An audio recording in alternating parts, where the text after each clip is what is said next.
Olá, boa noite.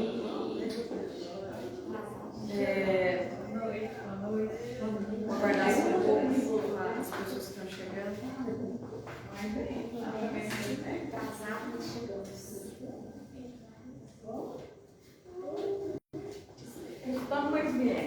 Bom, pessoal, vamos lá. Em primeiro lugar, eu queria agradecer novamente, a oportunidade de estar aqui com vocês, o convite. Para mim é sempre muito importante ter esses espaços de reflexão, porque na medida que eu medio essas reflexões, eu também vou falando de mim, vou pensando, vou me conhecendo, Então, eu acho que essa oportunidade de aprendizagem é para todos nós. Pedir a espiritualidade amiga, que os mentores espirituais que trabalham com essa temática, da depressão, da obsessão, que eles possam nos intuir no estudo de hoje, para que a gente também, além de conhecer essa temática, de aprender, que a gente possa sair melhor do que a gente chegou aqui hoje. Eu delimitei esse tema para esse estudo pensando que a temática da depressão é uma das temáticas mais importantes da nossa sociedade atual. Quando a gente fala da Organização Mundial da Saúde, que é a instituição que discute os problemas de saúde mundial, e como esses países devem olhar para isso, as diretrizes, as condutas, a Organização Mundial de Saúde considera hoje a depressão como um problema de saúde pública, um grande problema de saúde. Então não é um problema de saúde só do mundo subdesenvolvido, ou seja, só dos países mais pobres. A depressão é um grande problema de saúde em todos os países, países ricos, países pobres, países em desenvolvimento. E quando a gente fala também do espiritismo, em algumas notas espíritas, a gente vem reconhecendo a depressão como um fenômeno da transição planetária. Então, é dito que esse fenômeno da depressão, ele é um dos grandes marcadores da transição planetária. Então, a gente sai de um momento histórico que vai ficando cada vez mais distantes, problemas de infecções, A gente vive, graças a Deus, um momento histórico que a gente tem medicamentos mais eficientes, tecnologias de diagnóstico, profissionais cada vez mais capacitados. A gente vai cada vez mais se livrando de grandes problemas como infecção, que atormentava a população desde muito cedo. Jovens, pessoas muito jovens, quando acometidas por vírus, bactérias, infecções diversas, elas eram acometidas e facilmente iam desencarnar. Só que aí a gente passa por esse momento e começa a viver grandes problemas vinculados à saúde mental. E a gente fica pensando, por que será que a gente está vivendo? Como assim as pessoas, quando a gente fala de 50 anos atrás, as pessoas não tinham acesso ao trabalho, à renda, à saúde, a transporte como a gente tinha? Quando a gente pensa, por exemplo, eu tenho 36 anos, quando eu escuto a minha avó contando como ela ia, como ela se deslocava, minha avó deslocava a pé, em cima de cavalo, passava às vezes dias para fazer uma viagem, Trabalhava debaixo de um sol escaldante, sem nenhum equipamento de proteção. Minha avó viveu uma situação de fome mesmo, não é de escassez, a gente está falando de fome de não ter o que comer. Então, quando eu escuto as histórias da minha avó, um pouco das histórias dos meus pais, fico pensando, de fato parece que esse momento que a gente está, parece que a distribuição de renda está muito maior que antes, a concentração de riqueza está mais dividida. A concentração de riqueza está um pouco mais dividida, mas ela está mais dividida porque a gente está se desenvolvendo muito intelectualmente. A gente tem muitos espíritos encarnando para nos ajudar com esse desenvolvimento nosso tecnológico. Ninguém desenvolveu, por exemplo, a vacina da Covid do nada.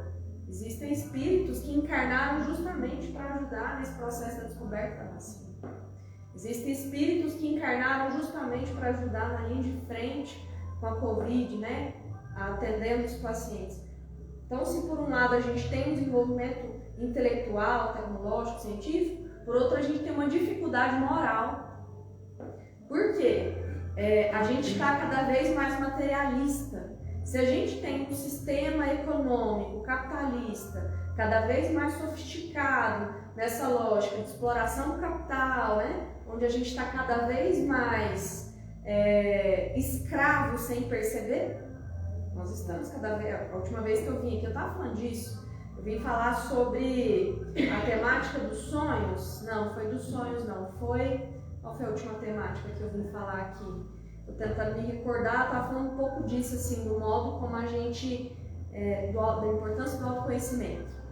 E eu estava falando de como que a gente vai se escravizando sem perceber, né? Meu exemplo foi, a gente acorda todos os dias para trabalhar e dorme para dar conta de trabalhar no dia seguinte. Mas espera aí, né? A gente está trabalhando tanto para quê? A gente tem a roupa, a gente tem o sapato, a gente tem o teto, a gente tem a comida. Por que será que a gente está trabalhando tanto? A gente está trabalhando tanto porque parece que tudo que a gente tem não é suficiente e a gente vai sendo escravizado. E eu estou falando disso porque quando a gente fala dos problemas morais, a gente vive um problema moral muito grande, porque somos nós que constituímos esse sistema econômico. Somos nós, cada um de nós. Então não adianta a gente fazer um discurso vitimista, porque tem, né, o presidente, que tem o ministro da Economia. Não. Somos nós. Temos nós, cada um de nós, que constrói essa sociedade capitalista. E aí a gente vai vivendo cada vez mais na matéria, né? Dependendo mais da matéria, dependendo de uma quantidade muito maior que a gente precisava antes. E aí, esse dilema moral, ele vai incomodando mesmo. E as questões de saúde mental, elas surgem exatamente nesse período, que as nossas tecnologias já estão dando conta dos problemas materiais, dos vírus, das bactérias, dos fungos, e a gente passa a não dar conta dos problemas emocionais, né? Os problemas emocionais, eles são essencialmente espirituais. Há quem diga que não existe nenhum problema emocional que não tenha a ver com o problema espiritual, né? Porque todo problema emocional, a gênese dele não está no mental? Isso. Se a gênese do problema emocional está no mental, ou seja, está na ordem dos nossos pensamentos, do modo como a gente constrói os pensamentos, significa que a gente já está vibrando, né, com um determinado grupo de espíritos encarnados e desencarnados. Determinadas energias. Que energias são essas, né? Energias vinculadas ao tipo de pensamento que a gente tem. Bom, só para a gente entender aqui, quando a gente fala que a gente está num mundo, né, de provas e expiações, né, que tem a ver com esses momentos que são necessários para a gente viver na vida, ou para expiar algo que a gente, né, viveu, fez, ou como prova, né, para a gente evoluir, para a gente avançar, e às vezes até provas coletivas, né, porque a gente não vive só provas individuais, expiações individuais. Aí esse momento de transição, né, que a gente fala, é um momento entre provas e expiações e um momento de regeneração.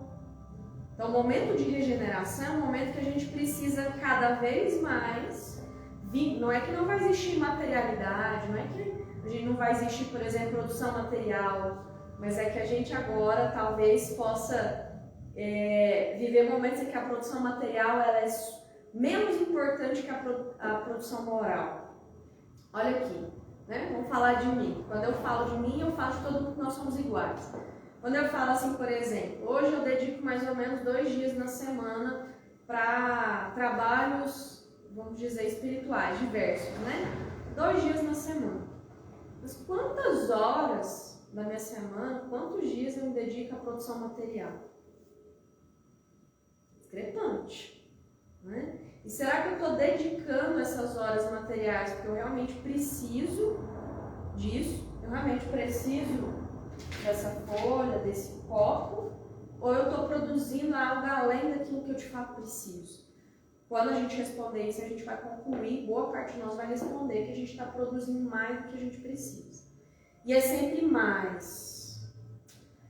E então, nesse mundo de regeneração, seria o contrário. A gente vai continuar produzindo, a gente precisava continuar trabalhando, a gente vai continuar sendo remunerado. A remuneração vai mudar, né? A gente não sabe como é que vai ser essa remuneração, mas a gente vai continuar recebendo de alguma forma pelo trabalho que a gente executa. A gente vai continuar tocando mão de obra. Eu sou psicóloga, mas eu não faço trabalho odontológico, então eu vou prestar o serviço psicológico, vou receber o serviço odontológico. A gente vai continuar dividindo, né, o trabalho, porque ninguém dá conta de tudo, ninguém sabe tudo. Mas a gente vai dar mais importância para a questão moral. Então, é como se em todos os ambientes que a gente vivesse, a moralidade fosse muito mais importante e praticada muito mais, de uma maneira muito mais consistente do que hoje. Né? Só que a gente está vivendo um período de transição, veja bem, para a gente desenvolver mais moralmente, de alguma forma a gente vai ter que ter uma provocação espiritual. Não dá para viver, ter mudanças morais se a gente não tiver provocação. Se a gente não tiver provocação, gente, a gente vai ficar em estado de inércia. O que é o estado de inércia? Permanecer no mesmo movimento que a gente estava antes. Quando a gente tem, por exemplo, forças atuando sobre o ambiente que a gente está, intervenções, né, dos mentores, intervenções dos obsessores, intervenções da nossa família encarnada, dos nossos amigos, todas essas intervenções emocionais, elas vão afetar a nossa construção moral.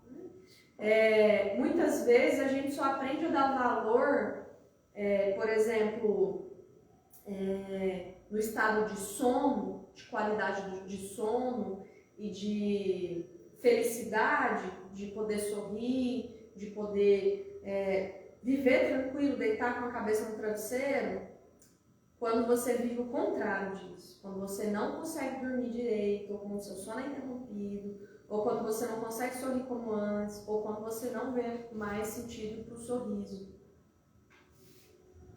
Esse convite, né, esse convite espiritual para esse apego moral, vamos dizer assim, esse desenvolvimento moral, ele passa pelo emocional necessariamente. Por isso que alguns autores dizem que todo problema emocional, ele tem também uma origem espiritual. Seja uma origem espiritual dessa encarnação, seja de outras vidas.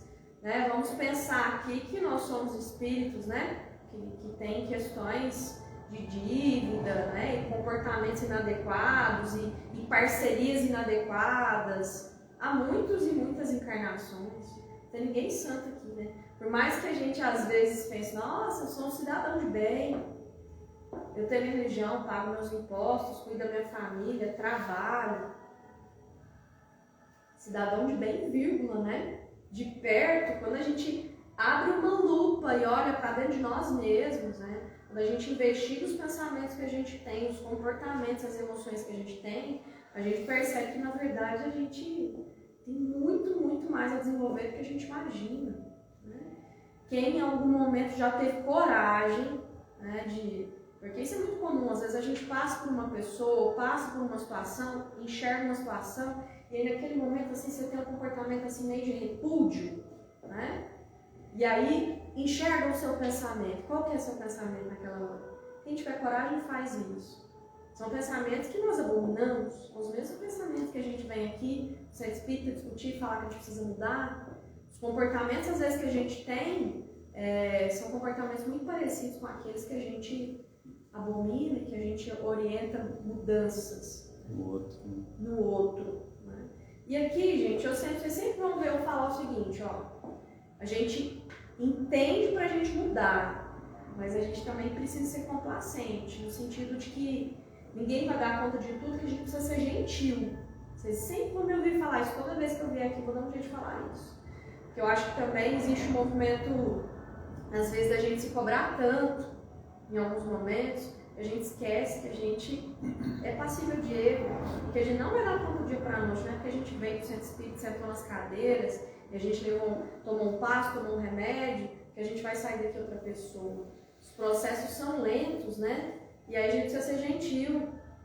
E aí vocês vão entender que a depressão, muitas vezes, ela tem a ver até com processos de autoculpa. Processos que você foi gerando para você mesmo.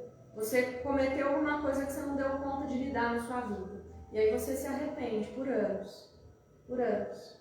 E esse processo de culpa, de autoculpa, né, não culpa de terceiros, mas da autoculpa, ela vai trazendo para nós adoecimentos. E adoecimentos espirituais. Né? Então a gente vai falar um pouco sobre isso hoje. Então eu queria só fazer esse preâmbulo para a gente entender por que esse tema ele é muito importante. Cada vez mais a gente tem aumento de índice de pessoas com depressão, aumento de gravidade e precocidade. Como assim? Hoje eu tenho certeza que a maioria de vocês, se eu perguntar aqui, já ouviu falar de uma criança ou de um adolescente que está no estado depressivo, de uma criança ou de um adolescente que está com um comportamento autolesivo, de se cortar, de se machucar, criança e adolescente que começa a usar droga desde muito cedo, né? E você fala, gente, o que essa criança dessa idade, esse adolescente dessa idade tem na vida para começar a usar droga tão cedo? Meu Deus, o que está acontecendo? Né? Então a gente tem uma sociedade que não só há um aumento de um índice depressivo, mas a intensidade da vivência dessa depressão, a gravidade e a precocidade. Casos depressivos cada vez mais cedo. E outro detalhe, né? Casos depressivos que chegam às vezes à situação do autoextermínio, onde a pessoa realmente ela comete o suicídio. E aqueles que tentaram o suicídio, a gente tem também hoje um aumento das tentativas. Então aquele sujeito que tentou uma vez, tentou duas, não conseguiu, a gente tem hoje estudos mostrando a reincidência das tentativas, principalmente mulheres, principalmente na população mais vulnerável, né? Então a gente tem um determinismo social para o adoecimento de saúde mental, populações mais vulneráveis, mulheres, uma população mais idosa, pessoas que vivem em situações de violência, pessoas que usam substância. Então a gente tem aí uma série de indicativos sobre esse contexto que eu queria falar para vocês aqui. E quando a gente vai falar, por exemplo, de sinais e sintomas, é importante a gente reconhecer. Parece que a depressão virou igual a diabetes. Todo mundo sabe falar um pouquinho da diabetes, da hipertensão, todo mundo sabe falar um pouquinho da depressão. Mas eu vou retomar um pouco disso para a gente ver como que isso tem a ver com os sinais que os espíritos vêm contando para nós de processos obsessivos. A gente vai falar um pouco disso mais para frente. O principal sinal da depressão é o choro constante, o choro fácil. Todo mundo chora, é importante a gente falar que tristeza é um sentimento comum. E que a gente tem mais é que sentir tristeza mesmo, que tá tudo bem. Tem dia que a gente tá alegre, tem dia que tá triste, tem dia que tá com raiva, sentimento todo mundo tem. Só que essa tristeza é uma tristeza profunda. E essa tristeza profunda, ela gera choro fácil. Então se a pessoa liga uma novela, tá chorando. Lê um livro, tá chorando. Alguém conta um assunto, tá chorando. Alguém fala uma palavra, às vezes, um pouco torta, tá chorando. Então, razões que, às vezes, anteriormente não faziam muito sentido chorar, agora essa pessoa está chorando. Né? Então, choro fácil. Falta de energia. Essa pessoa não tem energia direito para fazer as coisas. Não é? Às vezes, começa com uma falta de energia para o trabalho. A pessoa acorda sem energia para trabalhar. Meu Deus, eu tenho que trabalhar hoje. Quando você olha, não é a questão do lugar que você está trabalhando. Ela também não consegue, às vezes, trabalhar em casa. Às vezes tem as tarefas que a gente tem em casa. Todo mundo tem tarefa em casa. Tarefa doméstica, de organização, né? Todo mundo tem serviço bancário para fazer. A gente tem várias tarefas. E falta energia para as tarefas. Tarefas que anteriormente a pessoa fazia muito bem. Né?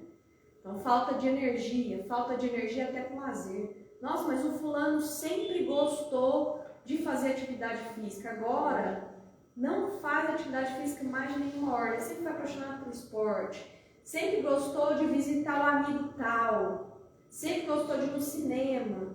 Agora a pessoa não quer mais fazer atividade física, não quer mais ir no cinema. Ou seja, não tem energia para fazer. fazer. Né? A pessoa sequer tem energia para levantar. Em casos que vão às vezes piorando, a pessoa tem dificuldade de levantar da cama. Falta energia para levantar da cama, para ir para o trabalho, para ir para o atendimento psicológico, para ir no médico. Né? E aí, às vezes, algumas pessoas mais intolerantes falam: isso é falta de serviço, vai pegar uma vassoura e trabalhar que melhora, que é o julgamento. Né? A gente é cheio de julgamento.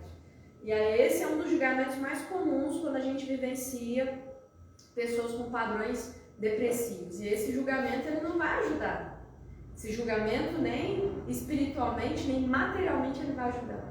Porque esse discurso culpabilizador do outro, o julgador, ele vai afastar a gente da possibilidade de cuidar desse outro.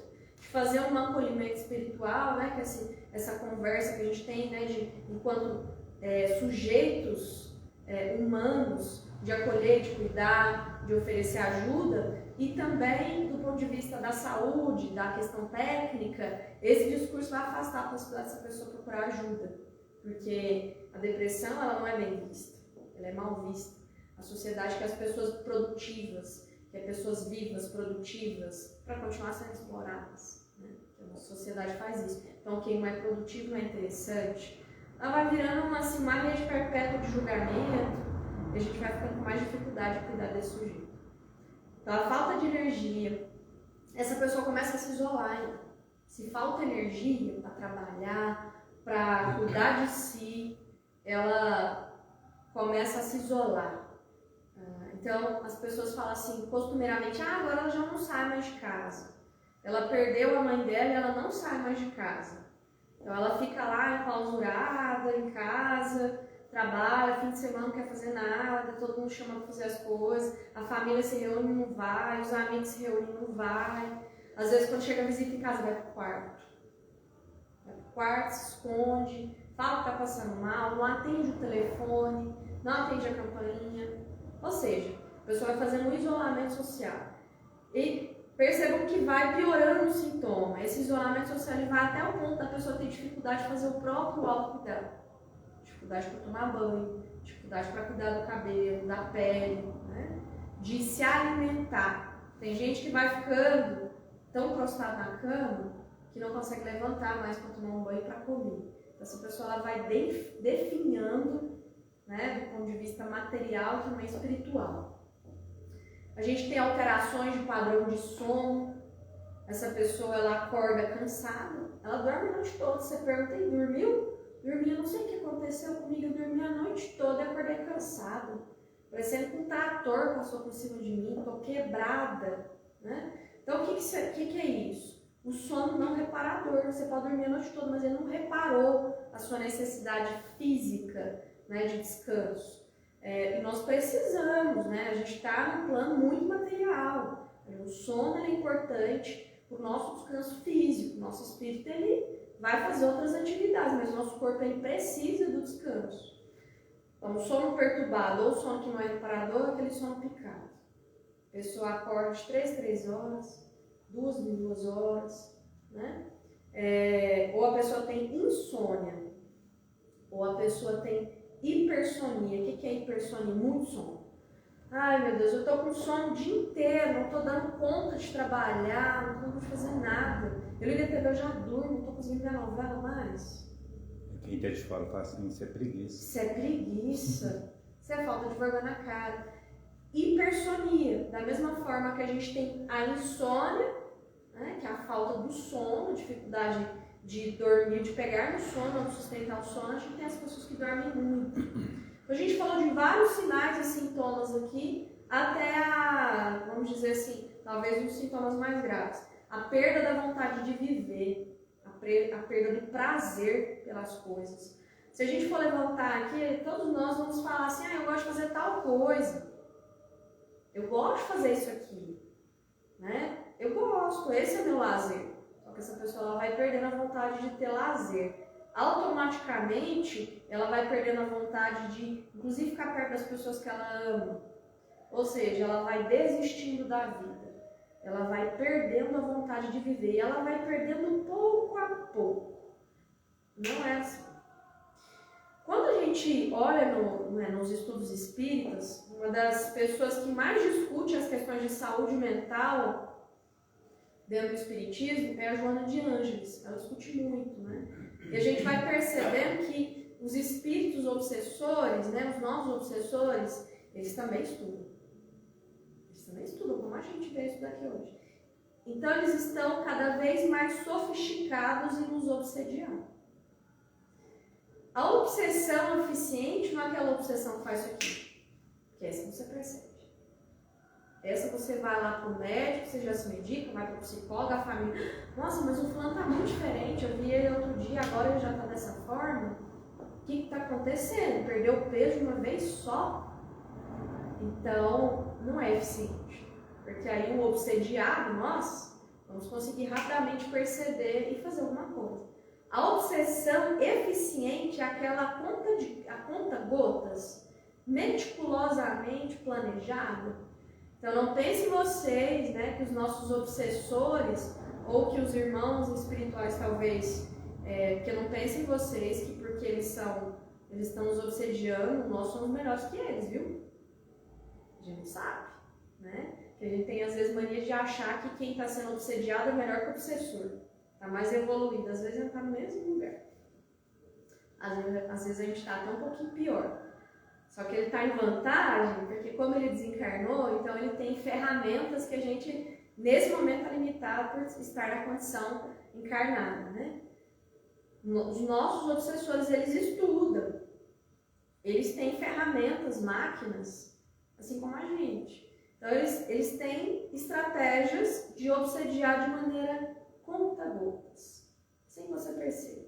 Você começa, às vezes, se sentindo muito cansado. Nossa, antigamente eu trabalhava muito e estava disposta. Vai pra festa e tal.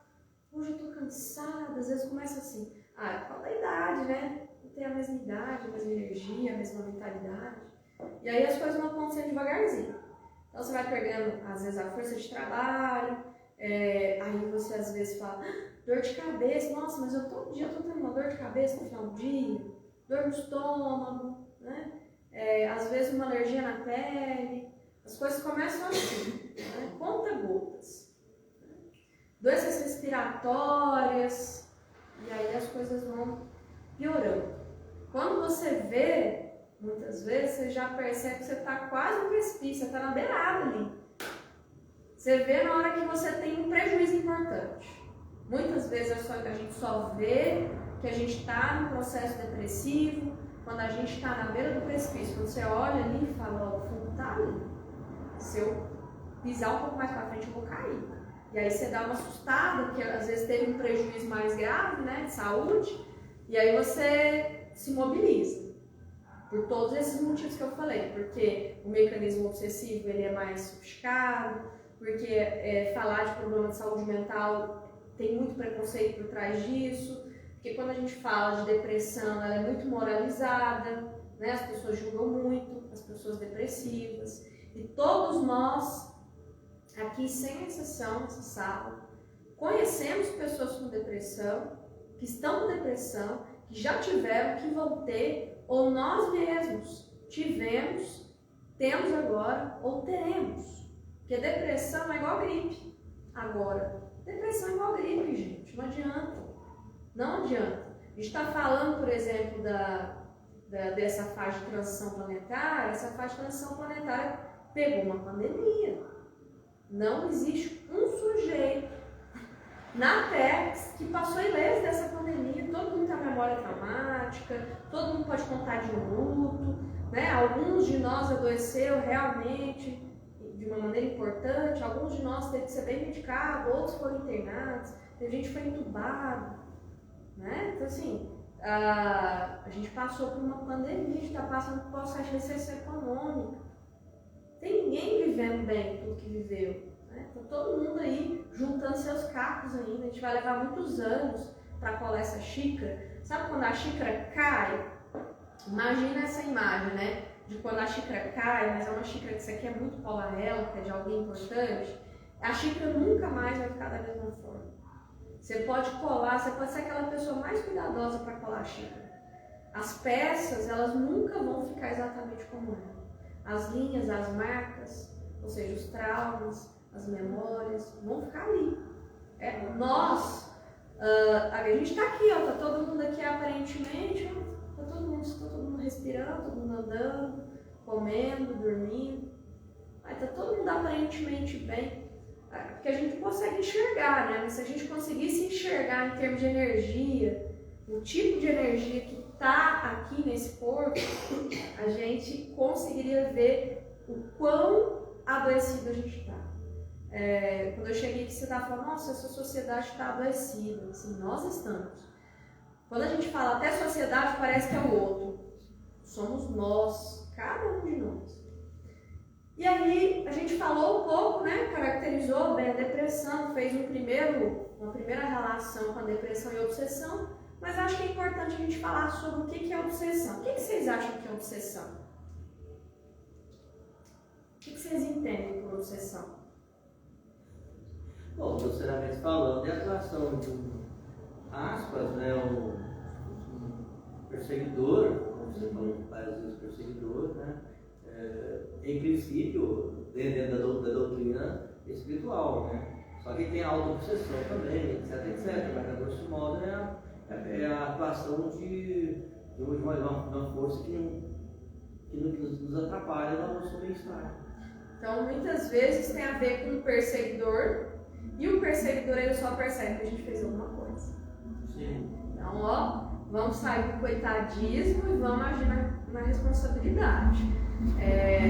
Então, assim, se eu estou vivendo um processo obsessivo, é porque eu causei alguma coisa na vida das pessoas. Eu preciso me mobilizar e ser empático.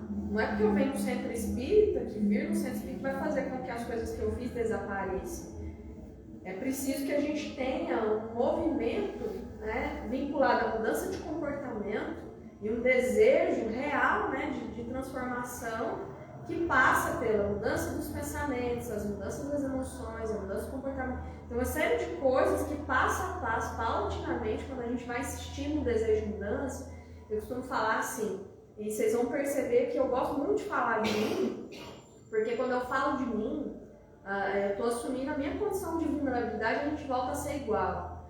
Porque muitas vezes as pessoas vão falar alguma coisa nas casas espíritas, fica parecendo que a pessoa que está mediando o estudo é melhor, né? Ou que é diferente. Então eu gosto de falar dos meus exemplos, né? Quando eu falo, por exemplo, no meu caso, assim, de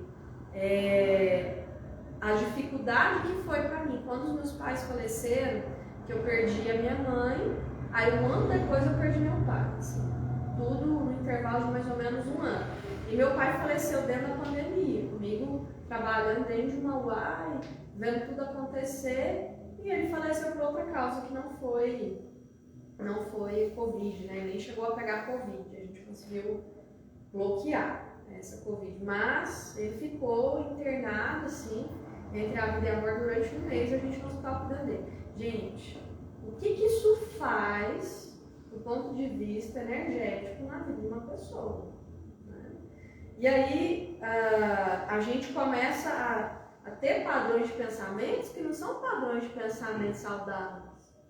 Né? São padrões tão inadequados quanto aqueles que a gente vem na casa espírita e fala que a gente não pode ter. Né?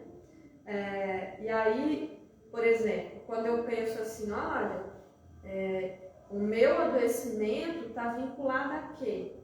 Meu adoecimento está vinculado aos obsessores, mas quem que causou? Eu causei alguma coisa. Né? Então, minimamente, a gente precisa se movimentar dentro daquilo que a gente dá conta, sem se martirizar, sem se exigir muito, mas sendo gentil possível. E aí eu sempre uso uma frase assim, desde que eu perdi os meus pais, eu tenho uma coisa comigo, assim, e sem exigir muito de mim, mas sempre pensando assim, eu quero ser melhor para mim, eu quero ser melhor para minha família, e melhor para as pessoas que convivem comigo.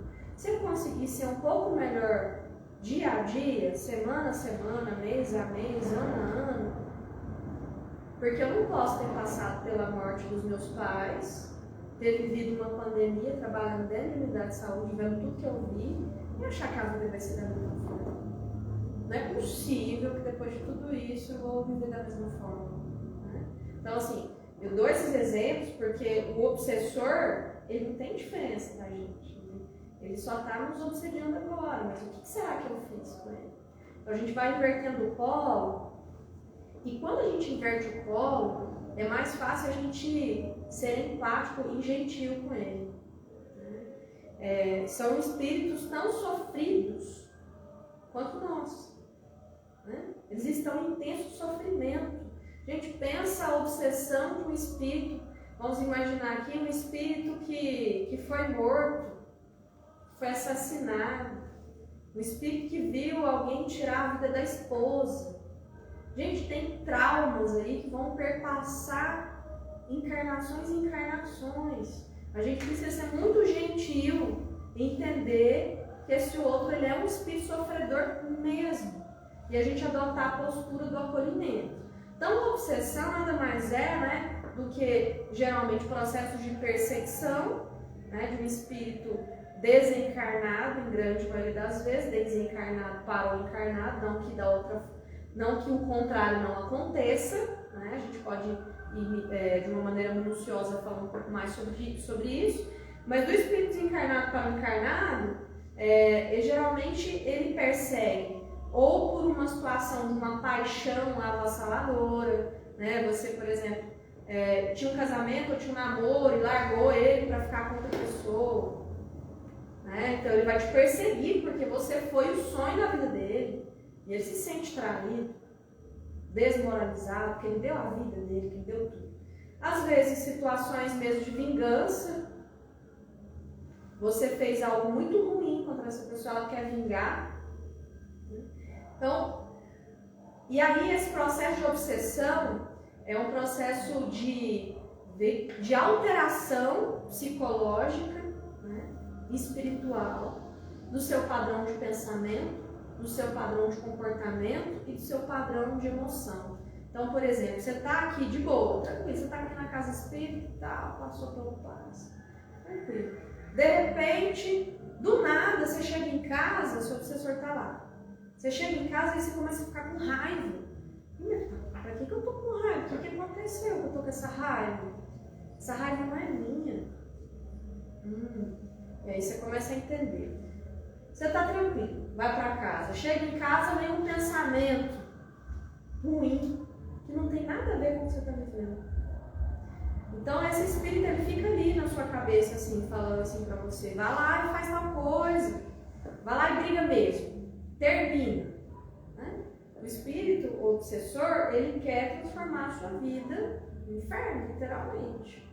E ele obsedia você psicologicamente, porque quando ele faz, por exemplo, intervenções nas suas energias, intervenção na sua alteração de sono, no seu sono, uma das formas clássicas de obsessão é ele intervir sobre o seu sono.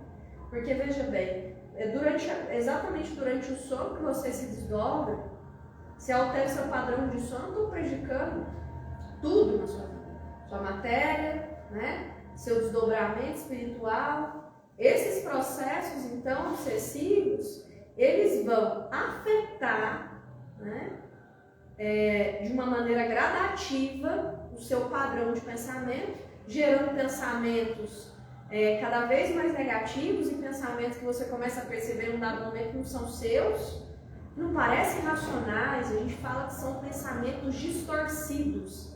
Seu marido não te ama, seu marido está te traindo, aí você olha assim, quando você vai olhar para a realidade, gente, mas da onde eu tirei que esse cara está me traindo? Esse cara está chegando aqui todo dia, dor de cansaço, falta pensar que essa família precisa, por que eu estou dizendo que ele está me traindo?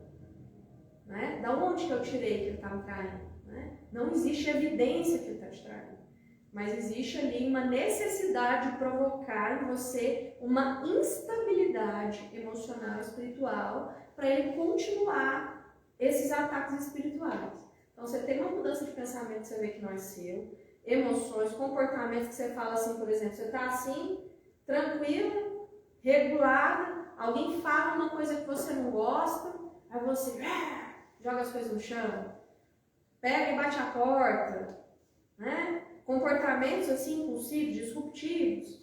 Bom, e aí essa obsessão ela pode chegar até um nível de subjugação, que é onde a gente fala que é onde o espírito ele completa o domínio sobre o outro. Quando a gente fala assim, nossa, a fulana está surtada, o fulano está surtado, ele vê coisas que não existem, fala coisas que não existem, ele está o tempo todo falando que tem pessoas ameaçando ele de morte, que ele precisa se matar, vendo pessoas desfiguradas, né? A gente sabe que tem um processo de mediunidade ali, mas quem diz que os médiuns não são obsediados? Gente, médium não está melhor que pessoas que não são a priori médiuns. Os médiuns eles estão aqui realmente porque eles precisam trabalhar, são devedores, até muito mais devedores. E aí, esse é o processo de subjugação, que é um processo ainda mais grave, porque essa pessoa ela vai perdendo o domínio dela, a ponto da gente não reconhecer mais que é essa pessoa. Uma pessoa que trabalhava, que estudava, que tinha uma vida plena, de repente ela perde o controle da vida dela, é um processo de aprofundamento. Então veja bem, depressão não é qualquer coisa, né? A depressão ela tem uma vinculação espiritual muito importante. Quando você começa a ter pensamentos negativos sobre si, eu não sou amada, as pessoas não me valorizam, eu não vou dar conta disso, que tipo de energia eu estou emanando? A gente estava falando pouco a pouco das marcas energéticas que a gente deixa, né? Então, assim, essa folha que eu trouxe aqui para guiar a nossa conversa de hoje, a minha mão aqui sobre ela, sobre a mesa, vai deixando marca energética para tudo quanto é lugar. Então, são exatamente esses pensamentos que vão produzir energia. E que tipo de energia? Negativo, né? E a gente vai atrair quem? Espíritos que pensam como nós estamos pensando nesse momento. Então, a obsessão, ela pode ser causa primária ou secundária da depressão. Como assim? Ou a gente está num quadro depressivo e por conta do pensamento negativo, né, do isolamento, dessa visão pessimista da vida, né, o que acontece? Os espíritos, né, que precisam sugar a nossa energia, espíritos que precisam, né, usar a gente de cavalo, né, para se manter, eles vão e acoplam energeticamente na gente. Então, a depressão ela pode trazer um processo obsessivo, ou o processo obsessivo de várias encarnações, ou da última encarnação, pode gerar um quadro depressivo. Porque tem alguém ali que quer te adoecer, ele está tentando ali te obsediando. Ele começa nessa uma gripinha, uma dorzinha de cabeça, uma dor nas pernas, até essa dor de cabeça é tão intensa que você fica deprimido. E que esse humor deprimido vira uma depressão. E essa depressão vai ficando pior, assim como eu fiz a linha histórica para vocês agora há pouco.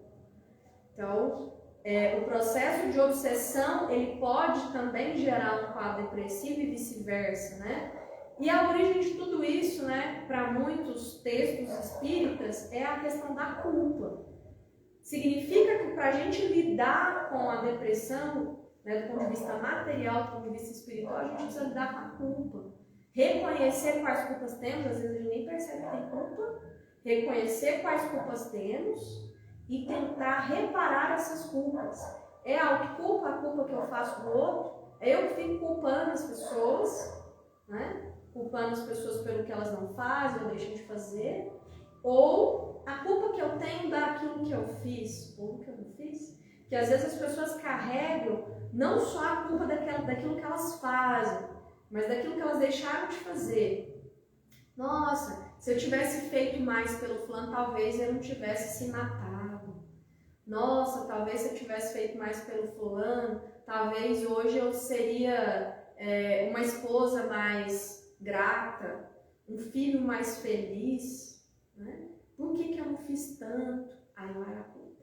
Então a gente precisa, né? E esse é um exercício que às vezes eu tento fazer, né? E é um exercício assim que eu fracasso.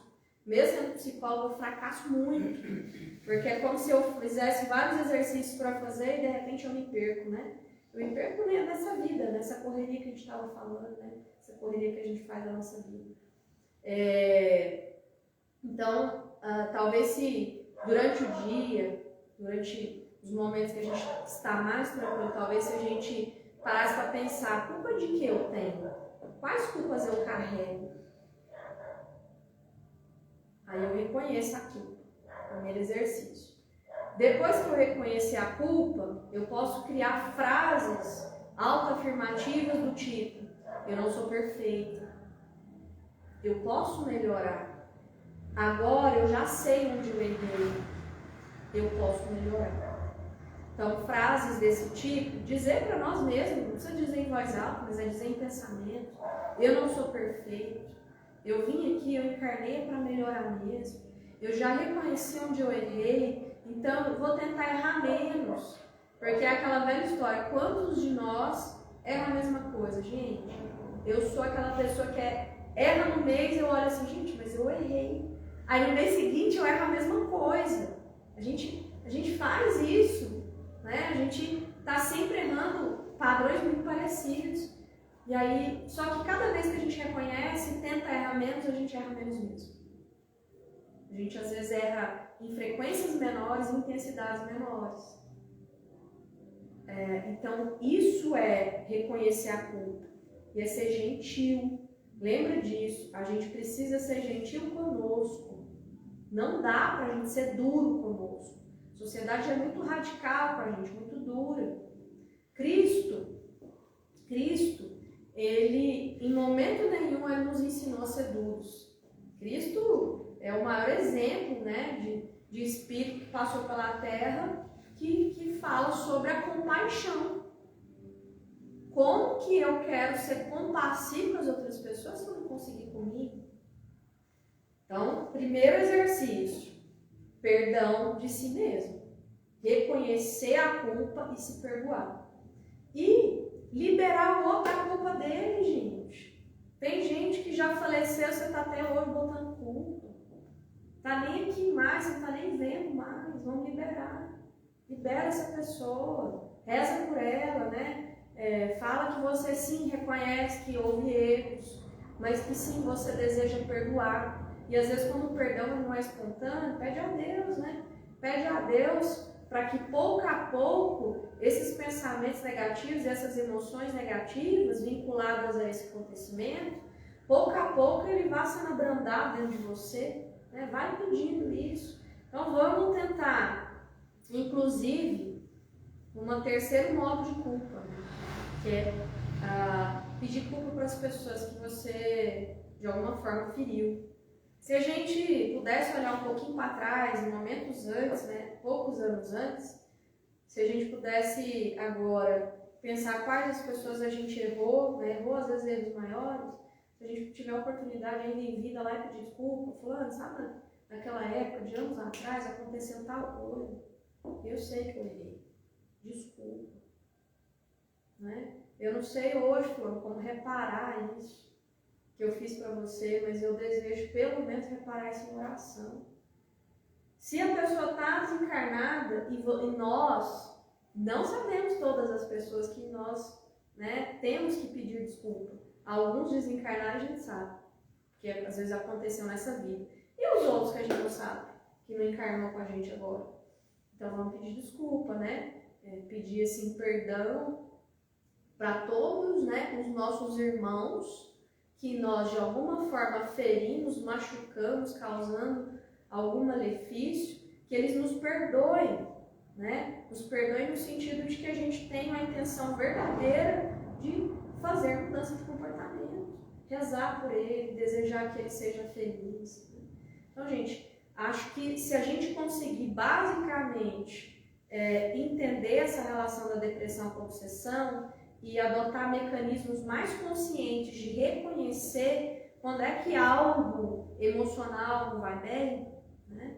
A gente consegue com um pouco mais de facilidade sair desses estados de obsessão e, consequentemente, do estado depressivo. E para quem começou a depressão, mudar rápido, imediatamente, antes que a situação piore. Certo, pessoal? Eu gostaria de abrir para pergunta, né? Se alguém quiser fazer alguma pergunta, complementar essas conversas que a gente fez hoje aqui. O que você acha que é mais complicado nesse caso da depressão? A pessoa se reconhecer ou quem convive com a pessoa reconhecer o que está acontecendo com ela? Eu acho que a sociedade reconhece. A pessoa ela tem uma dificuldade às vezes de reconhecer, de aceitar. E pra gente às vezes se cuidar, no mundo espiritual a gente precisa de ajuda, não é? Tem uma teoria que a gente fala assim, tudo que está em cima está embaixo. Que a Terra é uma cópia imperfeita do plano espiritual. Então tudo que está em cima está embaixo. Se lá em cima a gente precisa de muita ajuda, aqui a gente também precisa. E aí às vezes essa demora para a gente aceitar que precisa de ajuda é que faz às vezes a gente não reconhecer que está adoecendo. Mas muito mais difícil que isso é a sociedade. Essa sociedade é muito cruel, muito cruel. E em função dos quadros depressivos, a gente tem muitos problemas de saúde. Eu trabalho hoje no serviço, já trabalhei em serviços de saúde mental, hoje eu trabalho em serviços de reabilitação. A gente tem quadros de AVCs, quadros de parada cardiorrespiratória, a gente tem quadros de doenças autoimunes, a gente tem quadros neurológicos diversos. Gente, alterações emocionais, elas causam coisas muito graves. Começando, por exemplo, se a gente tem um estresse muito abrupto, quem tem problema de pressão, a pressão vai lá em cima. Se a pressão estiver muito lá em cima, gente, AVC isquêmico, né? Para de irrigar ali aquela região por causa de uma pressão arterial muito alta. Então, as questões de saúde mental vêm sendo discutidas com mais facilidade, principalmente pós-pandemia, mas a gente tem uma sociedade que julga muito, muito isso. Então, para mim é mais difícil olhar o que a sociedade faz com a pessoa que está adoecida. Você quer perguntar? É tanta coisa, né, que a gente nem sabe perguntar, nem quer ficar no seu celular. É um assunto muito complexo e muito sério. Então é isso, gente. Já que vocês não têm nada para perguntar agora, vocês podem perguntar depois, né? Meu nome é Natália Pimenta, então lá no Instagram, rapidinho vocês me acham, né? Ele tem meu celular também, pode mandar mensagem, pode conversar tranquilo, a gente vai conversando depois nos bastidores. Então, queria agradecer de novo essa oportunidade de estar aqui, tá? Deus abençoe vocês nessa empreitada, né, desse fortalecimento dessa casa, que está ficando tão bonita. Semana passada vocês me disseram que estava muito cheio aqui, então que esse espaço fique cada vez mais cheio de pessoas encarnadas, desencarnadas, de trabalhadores da Terra, trabalhadores do plano espiritual, que a gente possa oferecer muito mais ajudas do que a gente possa imaginar. E que todos nós possamos receber o tratamento que viemos buscar nessa casa. E cada um de nós possa sair melhor do que a gente chegou no dia de hoje. Assim